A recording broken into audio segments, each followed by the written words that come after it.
Hey there, sports history fan. This is Arnie Chapman, aka the Football History Dude, and I'm here to help you finish your Christmas shopping list and let everyone else over there stiff-arm their competition while trying to fight off that tryptophan on Turkey Night. Now, what we did was we partnered with Rochester Sports Autographs, the largest JSA authenticated autograph distributor in the United States, where you can get up to 75% off over 30,000 autographed sports collectibles during this holiday season. They have something for everyone. But how is RSA able to offer such great deals on JSA authentication, you ask? Well, they do this by making deals directly with athletes so there are no extra markups, and they choose to then pass that savings on to you, the customer. Now, all orders from Rochester Sports Autographs are top quality and shipped to your door with top authentication and a money-back guarantee. But hurry up because customers are so stark raving mad for RSA that memorabilia sells out daily. All you have to do is head over to shoprsa.com/SHN. Again, that's shoprsa.com/SHN. So don't wait to bring home your favorites and own a piece of sports history for you and the loved ones on your shopping list this holiday season. Now it's time to take a sports break, a look at sports history on a daily basis. Hello, my friends of sports history. This is Darren Hayes of the Sports Jersey Dispatch podcast. Welcome once again to the Pigpen, your place for all things great in sports history. And welcome to your sports break for November 11th, where we have some of the greatest athletes in the events that they performed on the date of November 11th that made them into sports history immortals. And we're going to talk about them and their uniform numbers that they may have worn during these events in just a moment. But before we do that, we want to make sure you know about our social media. On Twitter, we are at Pigskin Dispatch. It's Pigpen Sports pops up on there. You can search by that and you will know everything that's going on in the Pigpen. Pigskin Dispatch and Sports Jersey Dispatch, jerseydispatch.com. Everything is going on, all our posts, all our podcasts, our guests, and anything that we're tweeting that we like and retweeting and things like that. So make sure you check us out there. Now, those uniform numbers that we're going to talk about for November 11th are the numbers 21, 6, 9, 34, 40, 31, 51, 29, 41, 57, and number 27. It all starts 1943 on November 11th. The New York Yankees pitcher, number 21, Spud Chandler, won the American League Most Valuable Player. And on the senior circuit, the St. Louis Cardinals outfielder, number 6, Stan Musial, won the National League Most Valuable Player award there.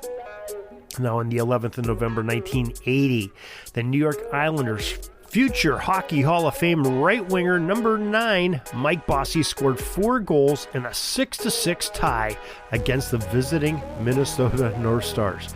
Who remembers the North Stars? They are now the Dallas Stars, but originally the Minnesota North Stars.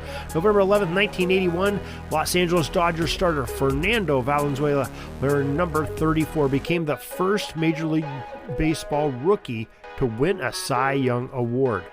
And if you like that jersey number 34, well, the Milwaukee Brewers number 34, Raleigh Fingers, well, he took home the American League Award that was named after the great pitcher Cy Young.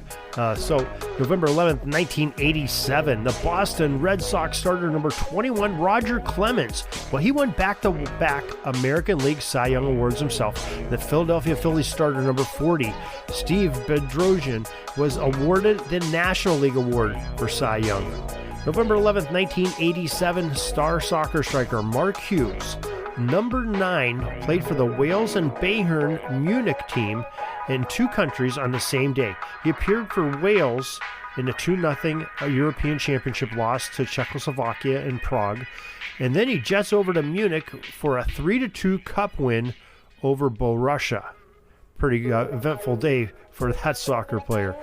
Great shape he had to be in for that. November 11, 1990, California Angel Chuck Finley, number 31, and Seattle Mariner Randy Johnson, who wore number 51, combined to pitch a no-hitter in an exhibition baseball game between the United States players and Japanese all-star teams over there in Japan. November 11th, 1996, the Atlanta Braves starting pitcher John Smoltz, number 29, won the National League Cy Young Award. And Pat Hengent, the number 41 of the Toronto Blue Jays, well, he claimed the American League Award. November 11th, 1997, the Canadian base players win Cy Young Awards for the best Major League Baseball pitchers.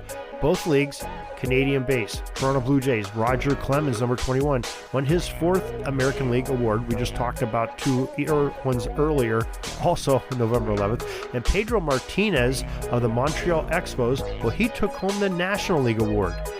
November 11th, 2020, Shane Bieber, who wore number 57 with the Cleveland Indians in the American League, and Cincinnati Reds starter, number 27, Trevor Bauer, National League Cy Young Award winner. They were both the best pitchers in their respective leagues of Major League Baseball. And that is your history. A lot of Cy Young Awards coming out, some MVPs in baseball, and things are going to start heating up here with more and more hockey and basketball. And don't forget football in full swing as we go through this day-by-day journey of telling you the greatest events with the greatest players and their uniform numbers day by day. Almost got a whole year in the books for this already, and that's a great thing. So we do this each and every day. Hope you join us each day. And when you can't, or when you've listened and you're ready for more sports history, you can head over to three great options I have for you: sportshistorynetwork.com, pigskinddispatch.com, and jerseydispatch.com. Three places that you should probably visit all three. Each of those places has some great, valuable sports history for that sports history fan in your life. And if it's you, you'll have plenty of hours of listening and reading and observing on these great sites. So till tomorrow, everybody, have a great sports history day. Sorry, but my pitching coach just called timeout and he's coming out to the mound. I think I'm going to get yanked for reliever. We'll see you back tomorrow for some more great sports history on Sports Jersey Dispatch Podcast. We invite you to check out our websites, jerseydispatch.com and pigskinddispatch.com. Not only see the daily sports history, but to experience the preservation of great events and people that play the games. Find us on Pigskin Dispatch. It's also on social media outlets of Facebook, Twitter, Instagram, and don't forget the Pigskin Dispatch YouTube channel to get all your daily sports history. Pigskin Dispatch is happy to be associated with the Sports History Network, the sports headquarters of yesteryear, found at sportshistorynetwork.com. This podcast is part of the Sports History Network, your headquarters for the yesteryear of your favorite sport. You can learn more at sportshistorynetwork.com.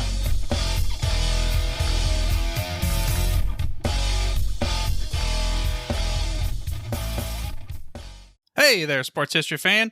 This is Arnie Chapman, a.k.a. the Football History Dude, and I hope that you enjoyed this recent episode presented by the Sports History Network and were able to learn some good old-fashioned sports history knowledge nuggets. I started the Sports History Network back in 2020 with the mission to help podcasters find a community of like-minded sports history nerds, as well as helping aspiring podcasters to start their own shows. We have a little bit over 30 shows on the network right now covering all sorts of sports history, but as far as I'm concerned, we're just at the toothpick in the ocean moment, that can't even figure it out because there's so much more coming. We wanted to create the ultimate headquarters for sports yesteryear, starting with Podcast Network and our website, but we're going to continue to move into other mediums as well. And here's the cool part, because we want you to be part of our team. So if you're interested in starting your own podcast, or maybe being a guest on one of our shows, or who knows, maybe even writing an article for us over on the website. Seriously, all you gotta do is reach out to us on the contact page over at sportshistorynetwork.com. You can be as technologically savvy as a Neanderthal tapping on a stone trying to figure out this whole hieroglyphics thing back in the day.